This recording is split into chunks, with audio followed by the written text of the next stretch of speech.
one and only, your sideways Bizzy Bone. Yo, what's good? Let me turn this motherfucker to the front. Yo, what's good, baby? Yo, Bizzy. What's good? What's good? Bizzy, it's been such a long time. How you doing, my brother? I'm doing good. God good to me. Everything going good. You know, just working, doing my shit. You know what I mean? Working out and shit. Just doing my thing. How about yourself? How's the family? How's the wife? I'm How's the good. baby? Everybody's good. Bizzy. I listened to the album. If you want to go straight there, I listened to the album. It's the signature Bone Thugs sound. This is a solo album, but it's the signature sound. How are you able to reenact that sound 2020? Because when I'm listening to it, it feels like I'm listening to a classic Bone album, but it's Bizzy Bone solo. How do you accomplish this? I mean, you know, when it comes to the music, I think it's just like, cause I'm still up late at night. I'm still writing lyrics at 3:30 in the morning. And now with the corona, of course, you're spending more time at home. But I'm just a lyricist, and music is in my blood. It's in my bones, and I made a promise to myself: if I don't get killed in this industry, I'm gonna be into this industry forever. And it's just hard work, man, and just staying to it, trying new flows out, not going for the system, always going against the grain, and having that stand-up attitude that's able to put forth lyrics that people can relate to and saying something different. And you know, we ain't no auto-tune type dude. So our signature sound is our voices. So, you know, when a person hear a Fat Joe record, when they hear your voice, they know it's you. You know what I'm saying? Right off the rip. And that's what make you unique. And that's why I think that Bone flavor and that Bone vibe come from, just because it's the signature voice. It's just my regular voice, you know? You know, some people fall off. Some people lose a step. I listened to this album. This motherfucker was East 1999. This shit was straight Bone mania. And you've always been the standout in Bone. Let's keep it real, because I love everybody. I love all of Wishbone, Lazy Bone, Flesh, you know, Steve, Crazy. I love them all. But you have always been like the Lauryn Hill of the Fugees. You know, you've always been the Method Man of Wu-Tang. You know, it's always been when Bizzy Bone come on, we just like, oh shit, Bizzy about to get on. Was it like being that? Because you guys, for people to understand, Bone Thugs and Harmony was putting out albums that were selling 30 million records, like crazy shit. But you, I would say, and there's no disrespect, because those are all my brothers, you know it, you was the star of it.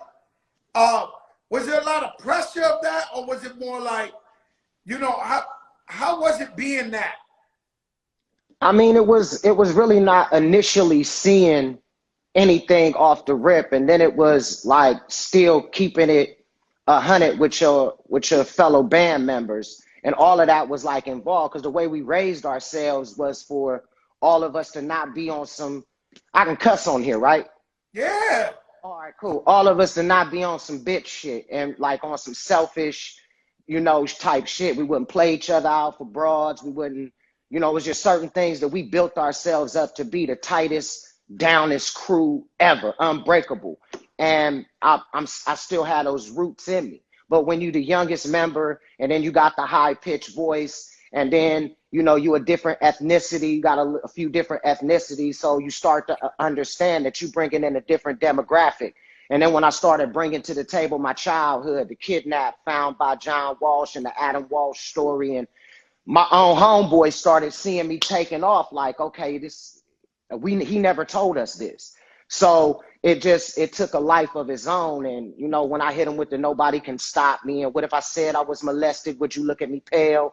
And then when I hit him with the father, song when I was talking about slave ships and marching on Washington. This was all in 1998. So my niggas was like, this ain't we on some thug shit and you going over here and you doing this. So they was learning new things about me. And, you know, I look at all of us as we Michael Jacksons in the group. But, you know, I've always had a thing with the record label. Like when Eazy-E died, I want to own our masters. And I was willing to fight for that. And I wound up being the odd man out. So unknowingly, some of the moves that I've made and some of the things that I wanted to do with the group and the brand and owning our masters, I got pitted as like a troublemaker or the solo artist when, you know, Lay was the first one to go solo with Kermit Henderson in Faces of Death back when we was kids. He had his own solo deal. And then Flesh was the first one to come out with Russell Simmons when Russ gave him that $2 million and Flesh was out there eating good on the East Coast. So, you know, and then we all signed our 3 solo deals together. Wish just didn't want to do one, but we still gave him money. Like we still gave him like $250,000 just because you wish for him. And this was for our solo deal. So we always kept it tight, but it's easy to deal with when you look at your brothers as your equal, to make a long story short, yo.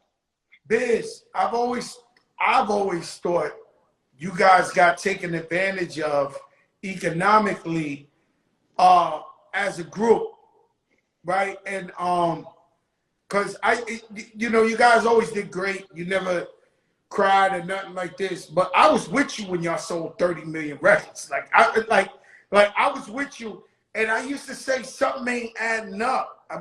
My famous line was, if I sold 30 million records, I would own the skyscraper in Manhattan. Like, and so, was you taken advantage of financially, all of y'all as a group?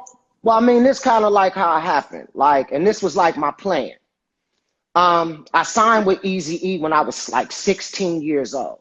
So the moment that I signed the contract, I knew, man, none of this shit counts. So I knew, no, if Eazy pulled any fuck shit, I was ready, nigga. You know, I ain't signed when I was 18, nigga, so I'm free regardless.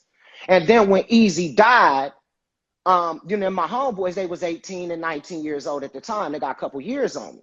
So when Eazy died, I was like, okay, this, and we had already put out Creeping on the Come Up and Eternal, the biggest record. So when it happened, I'm like, look, I'm free. Like, I'm free.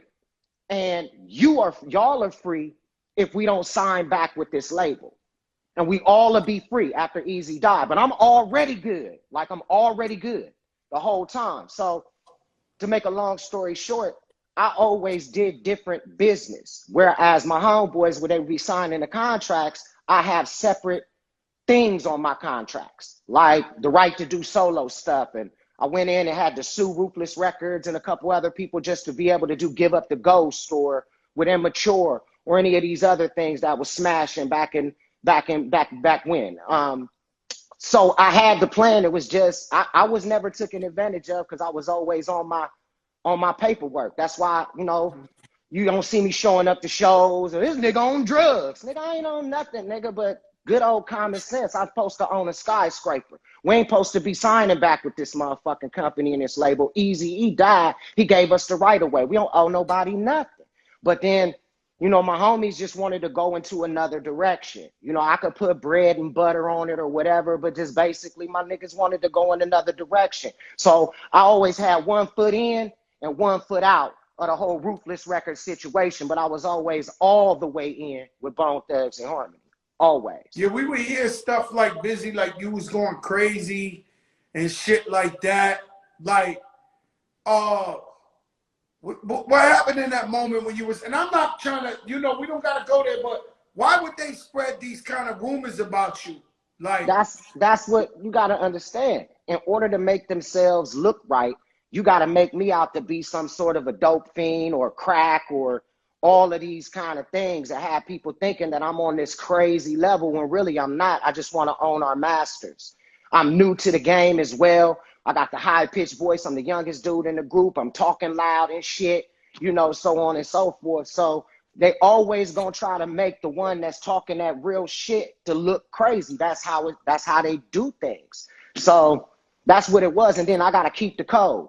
I can't like be like, yeah, my niggas is they won't listen. Them niggas wanna. I can't whoop whoop whoop like that because it first of all it fuck up the brand, it fuck up the dream. People love the group as the group. We they little, you know, we're their heroes. You understand what I'm saying? We like the heroes. So I had a lot that I was juggling trying to hold the brand up in the right way and not say nothing stupid that tilted that shit in the wrong way. And we lose followers or we lose, well, now it's followers or we lose sales. You feel me? And that's why I think that happened. Yo, Biz, something is really wanting me to say this story, but I don't know if we can say this story 2020. You know what I'm saying? If I said a story about some females 2020, would it get the family mad? Or I could say something about 1994 or 96. Wifey good, man. My wife already know, and you know I gotta correct you on some of it because I remember too now. I remember too. Yo, Biz. Go ahead. Hey, yo, Biz. We had a show, right? Because by the way, let's everybody know, New York City. Fat Joe was signed to the same record label, the Relativity, as Bone Thugs. We became family. I would go out to Cleveland. I would drive out there, hang out with these guys. I would go to their shows. They was on tour. I would ride shows with y'all, you know, on stadiums. Y'all was doing stadiums. I was still underground, right? And I remember one time we did a show, and it was maybe 100 cars of girls following the tour bus. It was shit like that. And they shut down the whole hotel, the whole lobby. Everything was just shut down. And all they had was security. So they was picking out girls, bringing them in the lobby, right? And maybe they pulled out 20, 30 girls or whatever. The whole Bones with us. I'm with you. And so you give like this speech, like this the Surgeon General warning, and you say, in the nicest way, because I don't know if 2020 this is a thing to say. You say, listen, if any female here feels offended and you don't want to fuck, don't come upstairs. If you fucking, you come upstairs with us and it's on. And about 30 girls came on the elevator with us. You went upstairs, we landed on the floor, and you had a radio, and you pressed play, and it was Michael Jackson's doom doom doom doom doom doom doom doom doom doom, and you start dancing down the hall. And I've never seen no shit like this, Bizzy Bone. Yo, Bizzy Bone, I have never seen no shit like this in my life. And it sounds so good, I can't even change it. Hell yeah, I'm with it. Because you know back in those days. In those days. Oh my Haze, man. Yo, in that time, let me tell you, and you know I don't get high. So in that time, Biz, I don't smoke weed. I never had. So in that time, I was just like, these guys are Michael Jackson. These guys are the greatest shit I've ever seen in my life. Like, I couldn't believe, you know, I would go to these concerts and stadiums, right? Arenas. So say Giant Stadium. The balconies would move so much that I would actually think that it was going to crack in half, that it was going to break in half. To this day, I haven't seen stardom or success like you guys. Like, I remember we used to get chased. I remember this Bone Thug phenomenon. I'm gonna keep it real with you. It was so crazy because like it's just like getting requests from superstar chicks, you know, like really requesting us and sequestering us to their rooms. And it was a lot, man. It really, I'm not gonna won't say no names, you know what I'm saying? Because, you know, everybody got kids and shit, you know what I'm saying? And I don't want to make nobody feel no kind of a way and start getting funky. But, Yeah. and I never accepted their advances, like ever. But it was just one of those wild times. So, Biz, you never was into the famous girls. I was into it, but I knew save that bitch for later. And if the bitch I never was into famous girls, me personally. Right. I felt like, you know, I knew where my life I knew was us as being rap stars, we're so full of shit. Imagine a famous chick. Like, I was like, yo, like, imagine trying to date an actress when you don't know whether she's acting or she really loves you. Right. You never really know. And then I feel like if you're not really ready to hold down a diva and it just ain't your time, then step away and save her for later if she's still there. You dig? So it was just a wild time, man. Rock and roll shit. My nigga's still on the road. It's wild as it ever has been. Like before the corona hit, man, I had to step off the road because it was just, that's why I said in the new record, it was just too much. Like, my niggas is still partying like 18, 19, 20 years old. It has not stopped. Like straight up. Yo, it's still 30 cars full of people behind us where we going. It's 100 niggas on stage. It's all night long smoking and drinking and all kind of shenanigans.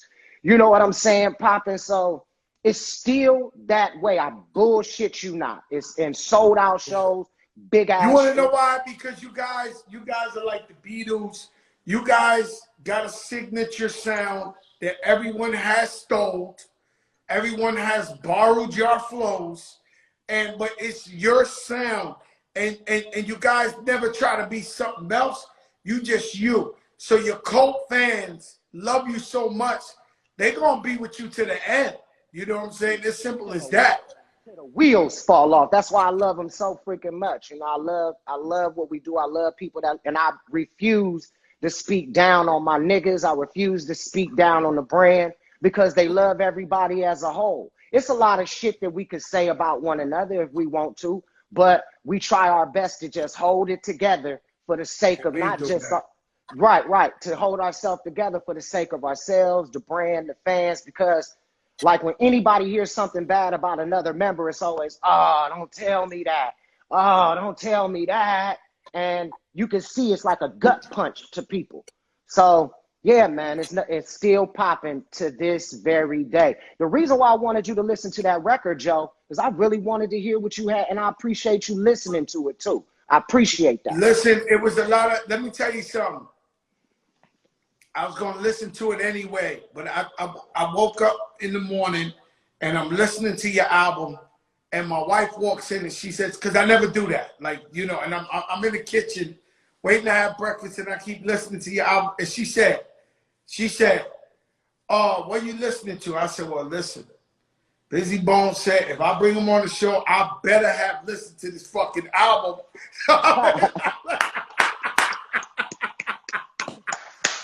I'm listening to this shit right now. And yo, incredible album, Bizzy. No bullshit, man. And you ain't lose nothing. That shit sound. So anybody out there that loves the Bone Thug sound, I can't actually believe that you captured that whole nostalgia, that whole shit. But it's 2022. And you're talking about real shit. Black Lives Matter and police brutality. And why did you touch that, man? But you always touch consciousness. Well, I mean, I think it's that the people now are caught up and they're ready to hear it from me now, as opposed to back then when I was a kid. So they're really ready to hear it. And, you know, the BLM movement is real to me. Like, it's my community. I love my people. You know what I'm saying? I want my people to be well informed. I want my people to get the most out of this election. I want my people to get the most out of every election, the disenfranchised. Like, I could just sit on my little crypto and sit on my bread and not give a fuck and, you know, play that line. But I had to say something, and then everybody make the decision for themselves. Don't let them fool you. When they say Black Lives Matter, oh no, when, you know, don't let them fool you. You feel me? So always keep your eyes open and just don't be stupid. Don't be a cow. Watch what's going on. Make your own assessment. And whatever your decision is at the end of the day, make sure it's for yourself, for generational wealth and the community that you come from. Not what you made it out of, where you come from. Because that's the most important thing. The slums, the ghetto, the disenfranchised, where there ain't no, you know, no store opened up by people of our race. They come in from, and so on. And the list goes on and on and on and on and on and on and on. So that's what made me do it, because that's my lane. I can't just talk about, you know, cooking pancakes and shit in the kitchen. Shit like I never asked nobody to do this. Can I hear you hit a flow one time, Biz?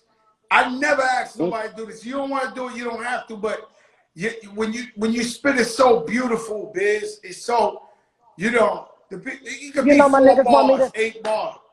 You know my niggas want me to get it poppin', artillery shopping. You see, I came up with nothing. We got a whole lot of problems. A motherfucker don't want it. I give it to him. I got him a diggy doc. I'm a follow him. Little weekend the following. Ready, get willing. Nobody get with him. Get it. You better begin the man. I'm with a man. I'm a minimum. All of them.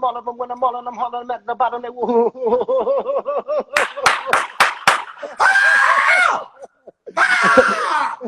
You done caught me off guard, Joe. God damn. Yo, we used to ride. Yo, let me tell you something, Biz. We used to, shout out my brother Raul. We used to ride around bumping so fucking hard in the Bronx. And you know, it was different because it was East Coast. It was Biggie. It was this.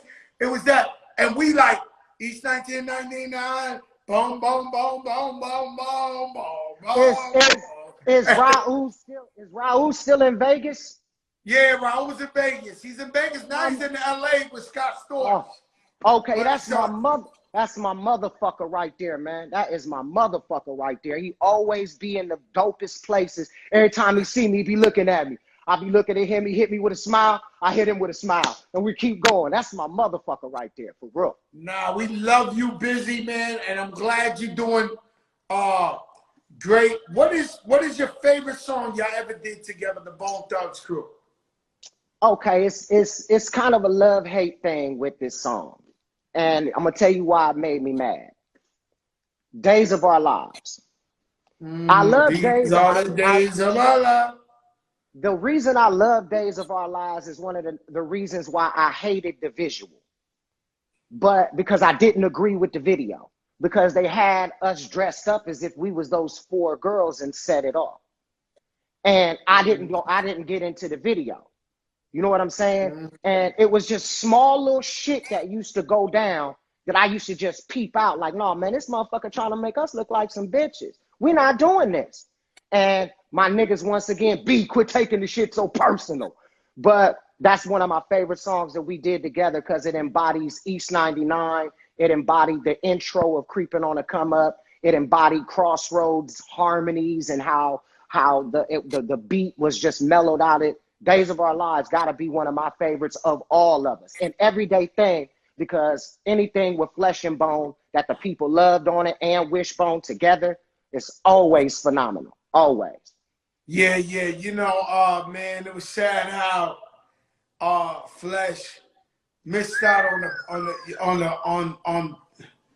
it same shit happened to me, but not like Flesh, because Flesh was a member of the group. But I had like best friends go to jail and not be here for the lean backs and they calling from jail and we like, yo, we just did the MTV Awards and fucking J-Lo's over there and that's painful because your brother went to jail early and he ain't really get to enjoy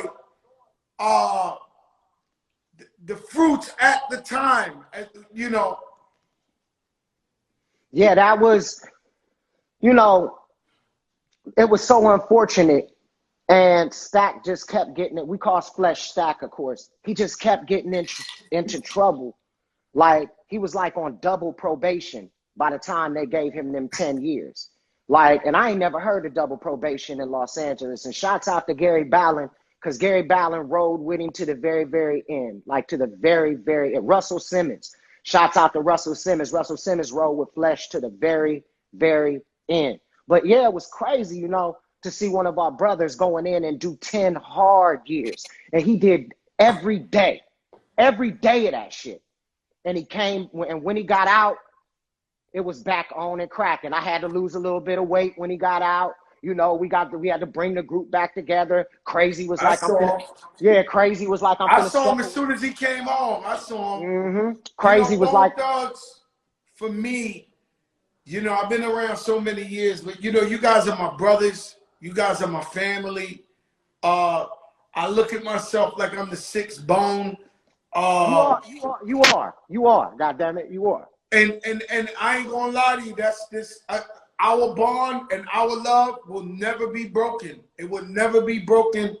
I remember when Big Pun died. I was with Lazy Bone. I was with Steve, and he was with me. I went to see the body be, at the hospital, and Lazy was with us. And he was with us through that whole shit, through the funeral and everything. And I just, that's how it was supposed to be. And it's crazy because I knew God wanted him to be there to hold me down while that happened. That's the kind of like relationship we have always had.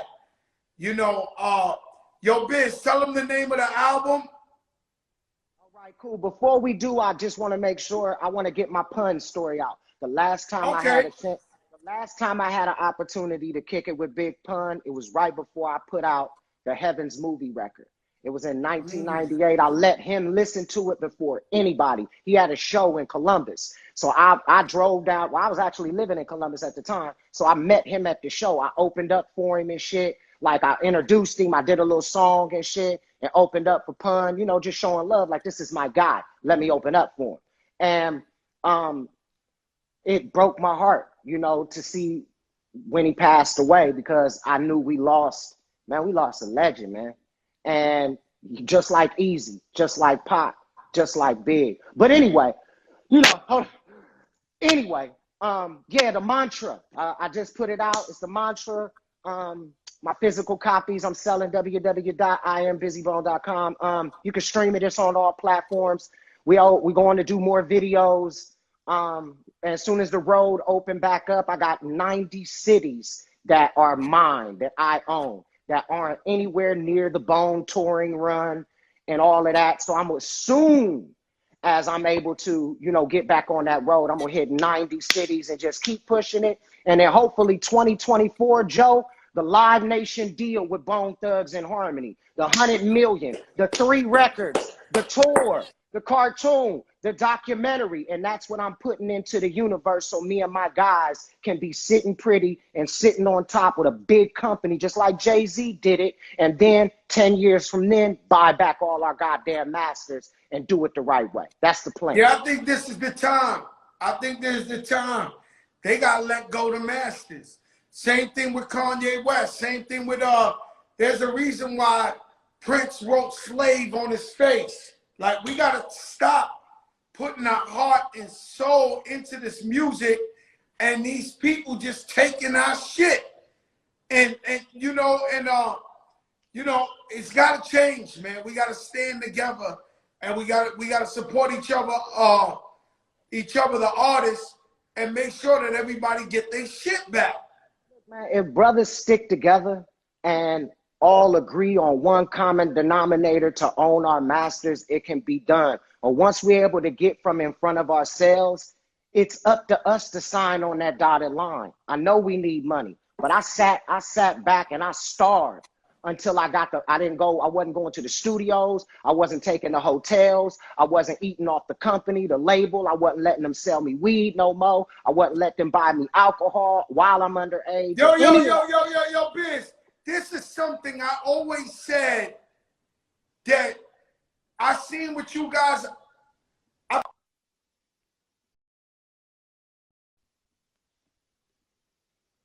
You weed and am I lying, Biz? It's like I've never seen it with nobody else, but I used to see. I'd be in a hotel with you, and they would the record label would come sell you weed and. Am I hallucinating, or did that happen? That's what was going on back in them days, and it seemed innocent enough, but there was still, it should have never went down like that. for either party. The artist shouldn't have The accepted it. record label And was selling drugs. I've seen it with my own eyes. And if we talk about 25 years ago, but I never had seen that in my life. Like it was like, yo, these guys like to get high. Just keep them high so they don't know what the fuck is going on with this money. These 30 million records sold. And you know me, Biz, I never smoked, I never got high, I never did nothing. So I'm open, like I'm looking and I'm like, yo, they doing some shit here. everybody tried to act like I was making all that noise being the difficult one in the group, or being, you know, you just, it's always something with you. No, nigga, we need to get our shit and go, because I can go buy some goddamn weed from anybody. You understand? And now that we got this on us and we got this particular thing, we can use this as leverage. Now you gotta let us go because we got you by the balls. And niggas was looking at me like I was on some dumb shit. Man, you owe it. All right, I love y'all niggas too. What's the next record? What we finna do? But I was always on that shit. Always. Always. But I love my crew. I stand behind the majority rules decision. And that's why I'm doing like the mantra. And that's why I did carbon monoxide. I'm in the streaming services now. I'm seeing this shit accumulate my motherfucking self. And it's real money. No, it's real money in a real way. So I'm seeing it happening, and it's a blueprint, and it's there. It's there for my family. It's there for another Bone record. It's just there. That's why I said 2024, after Corona and everything, Live Nation, 100 million, take all the merchandise, take the cartoon, take the record, take the torn for 3-4 years, give us the bread, work it in the big conglomerate, easy peasy, let's get money. So that's what I'm thinking, the best way to. No, that's what you're gonna do. And that's right. What what you're gonna do. And that's let me tell you something as a brother. If I'm around and you gotta talk these other guys into some sense, you call the 6th Bone into the meeting. Because you guys know all I ever wanted for y'all was the best. I never asked you for $1. I never asked you for a favor. All I asked you for is love. So if you need me in the meetings, because you definitely need 100 million, you definitely need the cartoon, you definitely, we need our Bone weed. There's a lot of shit need to go down with Bone. And I totally agree with you. It's just and I'm for free. Call me up. I'll come wherever you're at. Pay my own ticket. I'm for free. I just want to be there this time. I want to be there to give real advice to my brothers who know Joe don't never want to do you no harm. Joe love you. Yo, check it out, guys. I think this is what should happen. You know, I think putting it out on social media because I want them to hear it. Huh? What you say, brother? Oh, okay. No, I want them. Bizzy. I hear you. Can Bizzy, you hear me? I'm with you. I agree with you. Okay. And it's time for everybody to get paid. It's time for everybody to get paid, and families, everybody get paid. I'm here for whatever discussion, anything you need. I'll come out of love, my brother. You know I love you. Okay, and look, yes, I do. We got to send love out to Steve Lobel, because without Lobel, Steve Lobel, a lot of this stuff wouldn't be possible. A lot of this stuff. And him and me, we don't always see eye to eye all the time, but I love him to death. And I just big shout out to Steve Lobel for linking Fat Joe, Bone Thugs, and Run DMC. And he got his own story. I know you're going to interview him one of these days, but it wouldn't be possible without Lil Bizzy, like straight up. So I got to send love out to him, and definitely love to my boys, Bone Thugs. I'm pushing the line as hard as I can. And also, my producer on this new record, the reason why it's got that Bone feel is because my boy Blaze grew up on Bone. And the first thing he said to me was, I know what you're supposed to sound like. I know what these records are supposed to be mixed like. And I know what the Bone Thug and Harmony people want. Just let me work. Do what you do. Let me work. And I trusted him with carbon monoxide. Smart. Yes, I trusted him with carbon monoxide.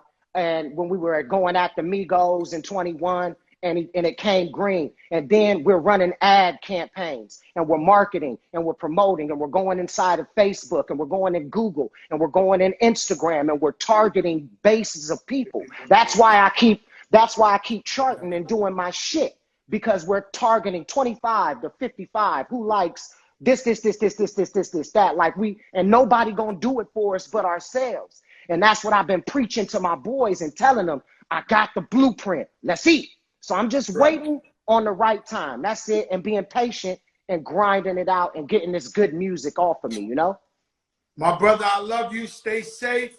I'm here, man. Hit me anytime you want. I'm here. I love you too, brother. Stay great, man. Bizzy.